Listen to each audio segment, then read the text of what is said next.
Lebanon Syria അതിർത്തിയിൽ വലിയ തോതിൽ ബോംബിടുന്നു.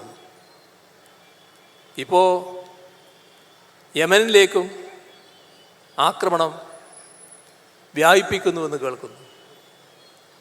ഇതാണ് ലോകത്ത് സംഭവിച്ചുകൊണ്ടിരിക്കുന്നത്. ഇത്തരമൊരു അവസ്ഥ ലോകം അംഗീകരിക്കുന്നുണ്ടോ?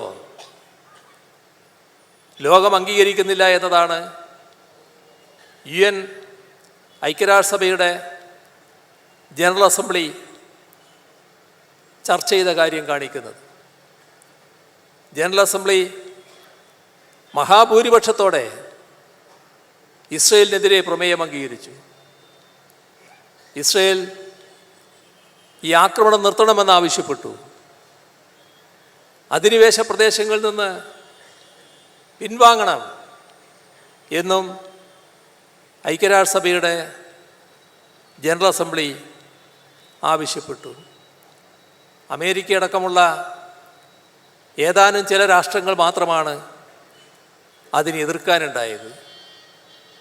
പക്ഷേ നമ്മെ വേദനിപ്പിക്കുന്ന കാര്യം, നമ്മുടെ രാജ്യം ആ പ്രമേയത്തിൻ്റെ വോട്ടെടുപ്പിൽ നിന്ന് മാറി നിന്നു,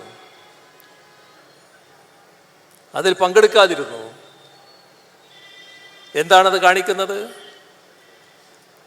പരമ്പരാഗതമായ നമ്മുടെ നയം, ഇന്ത്യയുടെ നയം, ലോകം ഇന്ത്യയെ ഏറ്റവും കൂടുതൽ അംഗീകരിക്കുന്നതിനിടയാക്കിയ ആ നയം ഉപേക്ഷിച്ചിരിക്കുന്നു.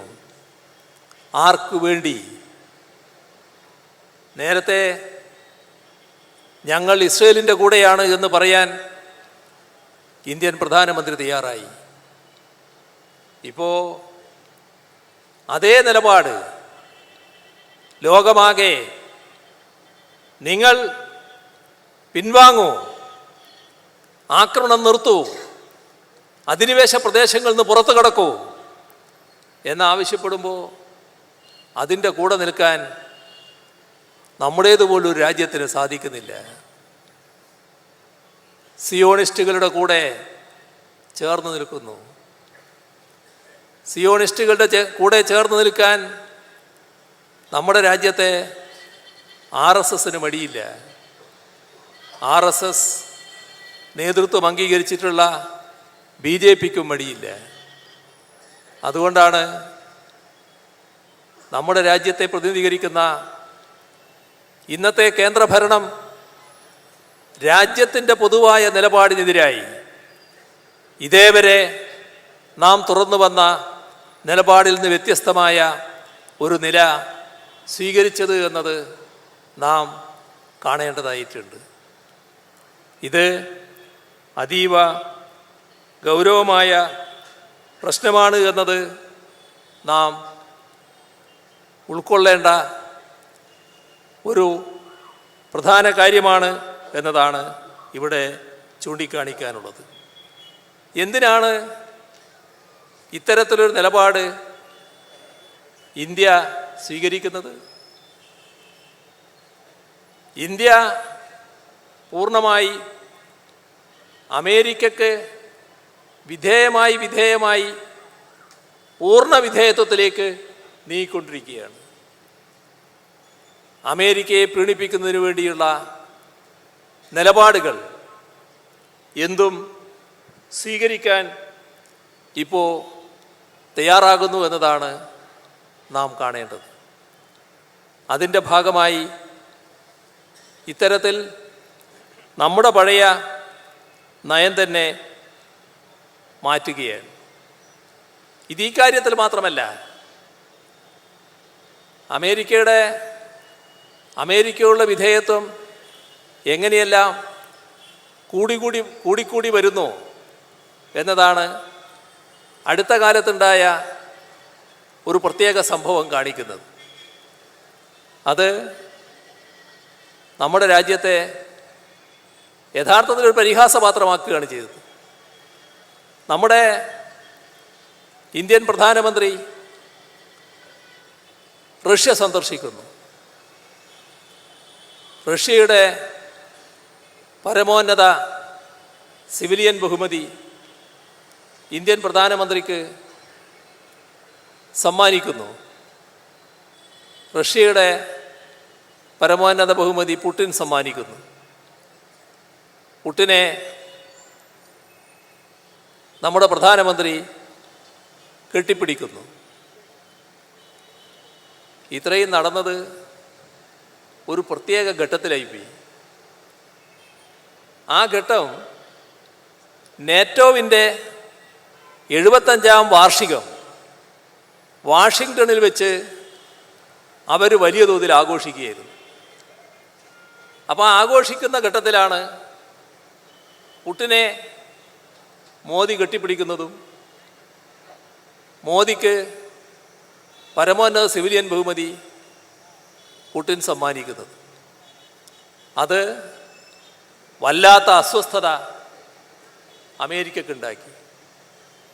അമേരിക്കയുടെ വിവിധ തലങ്ങളിലുള്ള പ്രതിനിധികൾ അങ്ങേയറ്റം അസഹിഷ്ണുതയോടെയുള്ള പ്രതികരണങ്ങൾ നടത്തി. ഒരു രാജ്യമെന്ന നിലക്ക്, ഒരു സ്വതന്ത്ര പരമാധികാര റിപ്പബ്ലിക്കായ ഇന്ത്യയുടെ അന്തസ്സിനെ ഹനിക്കും വിധമുള്ള പ്രതികരണങ്ങൾ അവരുടെ ഭാഗത്ത് ഉയർന്നു വന്നു. മാത്രമല്ല, നമ്മുടെ രാജ്യത്തിലെ അമേരിക്കൻ അംബാസഡറുണ്ട്. അതിനോടൊപ്പം ചേർന്നുകൊണ്ട് അദ്ദേഹത്തിൻ്റെ ഭാഗത്തു നിന്നും അത്യന്തം പ്രകോപനപരമായ പ്രസ്താവനയുണ്ടായി. സാധാരണ നിലക്ക് ഒരു രാജ്യം, ആ രാജ്യത്തിന് നേരെ ഇത്തരത്തിലുള്ള പ്രകോപനപരമായ നിലപാട് വരുമ്പോൾ അതിനെ ചോദ്യം ചെയ്യാൻ തയ്യാറാകും. തങ്ങളുടെ നിലപാട് ഉറപ്പിച്ചു പറയാനുള്ള ബാധ്യത ഏതൊരു രാജ്യത്തിനുമുള്ളതാണ്. പക്ഷേ നമ്മുടെ രാജ്യം അത്തരമൊരു നിലപാട് സ്വീകരിച്ചില്ല. അമേരിക്കയുടെ മനസ്സ് മുഷിഞ്ഞപ്പോൾ ആ മുഷിഞ്ഞ മനസ്സിനെ എങ്ങനെ തൃപ്തിപ്പെടുത്താനാകും എന്നാണ് ഇന്ത്യ ആലോചിച്ചത്. അതിൻ്റെ ഭാഗമായി വേഗം തന്നെ പരിഹാരക്രിയകൾ ആരംഭിച്ചു. ആ പരിഹാരക്രിയയുടെ ഏറ്റവും പ്രധാനപ്പെട്ട ഭാഗമായിരുന്നു ഉക്രൈനിലേക്കുള്ള മോദിയുടെ സന്ദർശനം. അവിടെ മോദി എത്തി അവിടുത്തെ പ്രസിഡന്റ് സെലൻസ്കിയെ കെട്ടിപ്പിടിച്ചു. മാത്രമല്ല, തൊട്ടു പിന്നാലെ ന്യൂയോർക്കിൽ വെച്ചും സെലൻസ്കിയെ കണ്ടു. അമേരിക്കയുടെ മനസ്സ് ശാന്തമായി. ഇന്ത്യ തങ്ങളോടൊപ്പം തന്നെയാണ് എന്ന് അവർ ഉറപ്പിച്ചു. ഇവർക്ക് ഇതിൻ്റെ ഭാഗമായി ഐക്യരാഷ്ട്രസഭയുടെ ജനറൽ അസംബ്ലിയിലടക്കം രാജ്യത്തിൻ്റേതായ നിലപാട് തുടരാൻ കഴിഞ്ഞില്ല എന്നതാണ് കാണാൻ നമുക്ക് സാധിക്കുന്നത്. രാജ്യത്തിൻ്റെ നിലപാട് ഉപേക്ഷിക്കുന്നു. ഇവിടെ ലോകത്താകെ ഉയർന്നു വരുന്ന ഒരഭിപ്രായം, ഈ ആക്രമണം നടത്തിക്കൊണ്ടിരിക്കുന്ന ഇസ്രയേലിന് ആയുധങ്ങൾ നൽകാൻ പാടില്ല എന്നത് പൊതുവെ ഉയരുന്നൊരാവശ്യമാണ്. നിർഭാഗ്യവശാൽ നമ്മുടെ രാജ്യം ഇസ്രയേലുമായി ഏറ്റവും വലിയ ആയുധ കച്ചവടം നടത്തുന്ന ഒരു രാഷ്ട്രമാണ്. അത് ഇസ്രയേലിൻ്റെ ഇത്തരത്തിലുള്ള ആക്രമണങ്ങളെ ത്വരിതപ്പെടുത്താനാണ് ഇടയാക്കുന്നത്. അതുകൊണ്ട് തന്നെ ഇവിടുന്ന് പോകുന്ന ആയുധങ്ങൾ അവരുടെ ഇസ്രയേലിൻ്റെ ആക്രമണത്തിന് കരുത്തു പകരുന്ന മറ്റ് സംവിധാനങ്ങൾ എല്ലാം സാധാരണഗതിയിൽ ലോകത്താകെ ഉയർന്നു വരുന്ന അഭിപ്രായത്തിൻ്റെ ഭാഗമായി തന്നെ ഉപേക്ഷിക്കേണ്ടതാണ്. നമ്മുടെ രാജ്യം ആയുധ ഇടപാട് ഇസ്രയേലുമായി നടത്താതിരിക്കണം. ഇസ്രയേലിന് കൂടുതൽ ആക്രമണം നടത്താനുള്ള സഹായം നമ്മുടെ ഭാഗത്തു നിന്ന് ചെയ്യാൻ പാടില്ല. ദ്വിരാഷ്ട്ര ഫോർമുലയാണ് എല്ലാ ഘട്ടത്തിലും നമ്മളും ഇന്ത്യയും ലോകവും ഈ കാര്യത്തിൽ മുന്നോട്ട് വച്ചിട്ടുള്ളത്. ഇപ്പോൾ അതാകെ തള്ളിക്കൊണ്ടു പോകുന്ന നിലയാണ് ഈ വിഭാഗം നമ്മുടെ രാജ്യത്തിലെ ഭരണാധികാരികൾ സ്വീകരിക്കുന്നത് എന്നത് നാം കാണേണ്ടതായിട്ടുണ്ട്. ഇത് ഞങ്ങൾ പറയുമ്പോൾ അത് ഏതെങ്കിലും തരത്തിലുള്ള ഏതെങ്കിലും ഒരു വിഭാഗത്തെ പ്രീണിപ്പിക്കലായിട്ട് കാണേണ്ടതായിട്ടില്ല. ഇന്നത്തെ ലോകവുമായി ബന്ധപ്പെട്ട് നമ്മുടെ രാജ്യത്ത് RSS നേതൃത്വത്തിൽ BJP ഗവൺമെൻറ് സ്വീകരിക്കുന്ന തെറ്റായ നടപടിയെ തുറന്നു കാണിക്കൽ ഏറ്റവും പ്രധാനപ്പെട്ട ഒന്നാണെന്നാണ് ഞങ്ങൾ കാണുന്നത്. അത് നമ്മുടെ രാജ്യത്തിനാകെ ചെയ്യാൻ സാധിക്കണം. ഇത് രാജ്യത്തിൻ്റെ നയമല്ല, സംഘപരിവാറിൻ്റെ നയമാണ്. സിയോണിസ്റ്റുകളുമായി ഇരട്ട സഹോദരങ്ങളെപ്പോലെ നീങ്ങുന്നവരാണ് RSS. അതിൻ്റെ ഭാഗമായി അവരെ പൂർണ്ണമായി പിന്താങ്ങുന്ന നില വരികയാണ്. മറ്റ് വിശദാംശങ്ങളിലേക്ക് ഞാൻ പോകുന്നില്ല. ഇതെല്ലാം ഒരു നയത്തിൻ്റെ ഭാഗമാണ്. നേരത്തെ ഹിറ്റ്ലർ ജൂതരെ ആക്രമിച്ചപ്പോൾ ആ ആക്രമണ രീതിയെ അനുകരണീയമായ മാതൃക എന്നായിരുന്നു RSS കണ്ടിരുന്നത്. കാരണം ജർമ്മനിയുടെ ആഭ്യന്തര പ്രശ്നം പരിഹരിക്കാൻ ഹിറ്റ്ലർ സ്വീകരിച്ച മാർഗം ഭാരതത്തിനും അനുകരിക്കാവുന്നതാണ് എന്നാണ് നേരത്തെ സംഘപരിവാർ കണ്ടുവച്ചിട്ടുള്ളത്. അവരുടെ തലതൊട്ടപ്പന്മാർ തന്നെ അതെല്ലാം രേഖപ്പെടുത്തിയും വെച്ചിട്ടുണ്ട്. അതേ നയം അത് വംശഹത്യയായിരുന്നു. ഇവിടെയും മറ്റൊരു രീതിയിലുള്ള വംശഹത്യ. അന്ന് വംശഹത്യക്കിരയായവരാണ് ഇപ്പോൾ വംശഹത്യക്ക് നേതൃത്വം കൊടുക്കുന്നത് എന്നത് ചരിത്രത്തിൻ്റെ ദൗർഭാഗ്യകരമായൊരു അവസ്ഥാന്തരമാണ്. അതാണ് നാം കാണേണ്ടത്. അത് സംഭവിച്ചെങ്കിലും RSSന് സംഘപരിവാറിന് ഈ നിലപാടിനോട് പൂർണ്ണ യോജിപ്പാണ്. ആഭ്യന്തര പ്രശ്നം ഇങ്ങനെയാണ് പരിഹരിക്കേണ്ടത് എന്നാണ് അവർ കാണുന്നത്. അതിലൂടെ അവരെന്താണ് ലക്ഷ്യം വെക്കുന്നത് എന്നത് നമുക്കേവർക്കും അറിയാവുന്നതാണ്.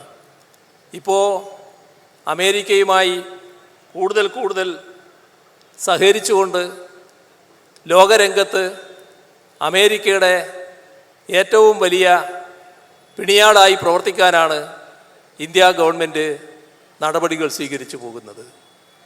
നമ്മുടെ രാജ്യത്തെ ചില പ്രധാന പ്രതിപക്ഷ കക്ഷികളും അമേരിക്കയിലെത്തി അമേരിക്കയുടെ നിലപാടിനെ പിന്താങ്ങും വിധത്തിൽ ചിലർക്കെതിരെ സംസാരിക്കുന്നതും ഈ ഘട്ടത്തിൽ നാം കാണുന്നുണ്ട്.